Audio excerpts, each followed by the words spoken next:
everyone, this is Yvonne from Yvonne Ceramics. Welcome to day 12 of my ceramic residency in Arita. Today I want to show you how I do slip casting with Japanese porcelain slip. The molds in this video are closed form molds provided by the Residency studio. First, I would use a ladle to scoop some slip into my pouring jug so that I can control the flow of the slip. The slip provided had a good liquid consistency and it had already been shipped, so I can use it right away. The molds are mostly 3 to 4 parts molds. I would pour the slip into the mold first, then I would wait for a good thick layer of clay to form before pouring it out. The waiting time depends on the weather, the age of the mold, and the slip consistency. If it is a rainy day that day, it will take a longer time to demold. As the mold gets used, the plaster gets older and it doesn't absorb the water from the slip as quickly, so it will take longer for the clay layer to form as well. Once the clay layer has formed, I will pour out the slip and let it sit upside down slanted so that the remaining slip would drip out. While the clay is drying inside the mold, I need to make a watery slip for the bottom of the mold. To make this watery slip, I would pour some slip into my jar and then mix it with water. There's no recipe or ratio, I just use my eyes to determine the consistency. I want it to be like a watery cream consistency. Because I added water into this slip, I want to close the lid and shake it so it mixes well with the slip.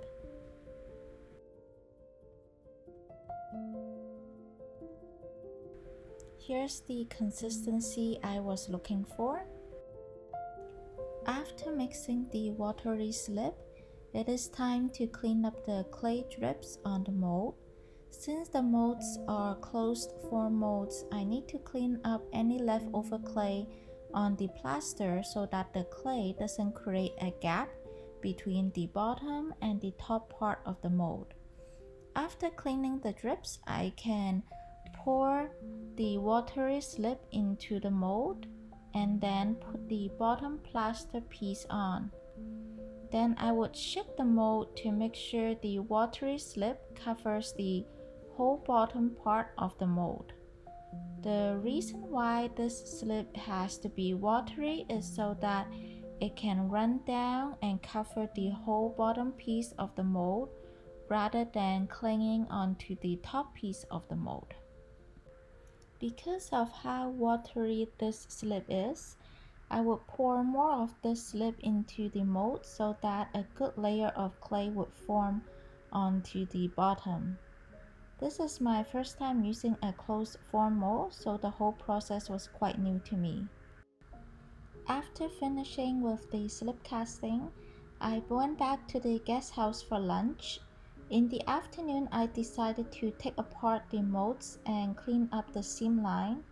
There's no rules on which part I should take off first. I usually wiggle the parts a bit and see which part would come off first. If the mold feels hard to wiggle out, I would leave it for a while before trying again because I don't want to warp the mold. Most of these molds are cartoon zodiac animals such as dogs, cow, and tiger.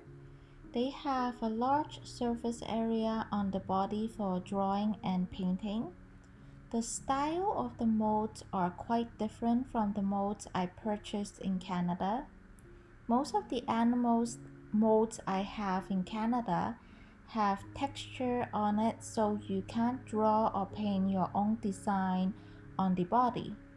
Also, my molds are mostly vintage, so from the 50s and 60s, so the animals are more realistic rather than cartoon style. This particular mold here is a little mouse and it has a small plaster piece on the top to cover the ears. I thought the design of this mold was quite clever and I don't think I could make a complex mold like this. After taking apart all the molds, I would use a wooden tool to clean up the seam line. I would also use this time to look at the model and see if there's any blemishes I need to fix. I would also use a sponge to smooth out the surface. The bottom is usually thin and there's no support inside, so I would not stamp my maker's mark on the bottom. After doing all the slip casting, I decided to try some hand building. The studio has a nice slab roller, so I decided to use it. Back in Canada, I found that hand building with porcelain was very challenging because I would get lots of cracks at the joints.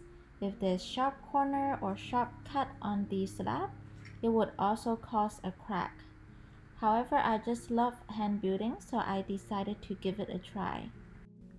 I couldn't find a hump mold in the studio, so I used this plaster part as my hump mold. I cut a dog plate shape on the slab and then putting it on the plaster, I gently smoothed the clay slab down following the shape of the plaster mold to form a dome shape. I left it on the mold until it was just before leather hard. The good thing about plaster mold is that the clay doesn't stick to it. While the clay slab is drying on the plaster, I rolled 4 small balls of clay to make the feet for the plate. These feet are also the paws for this dog. I would shape these balls into cylinder shape and then do slip and score on both the paws and the plate so they would adhere to each other better.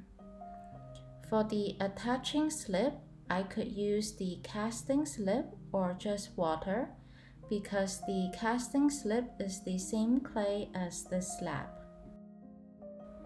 I couldn't find a needle tool or scoring tool in the studio, so I used this bamboo skewer for scoring and it worked perfectly. Sometimes you have to be creative when you can't find your tools. The clay feet are not exactly the same size and that's okay. Once I flip this dish over, I would gently press the dish down so the bottom of the feet are all flat and level. After attaching the feet, I used a wooden tool to smooth the joints together. The crevices are hard to get to, so I used a wet paintbrush to further smooth out those joints. After smoothing it out, the plate would look more polished. After a while, the plate has formed a dome shape, so I flipped it over to create more details. I rolled a small ball of clay and attached it to the face of the dog to create a snout. When I attach something to the plate, I always do slip and score and also smooth out the joints. So that's it for day 12 of my residency. Hope you enjoyed the video. See you in the next one. Bye.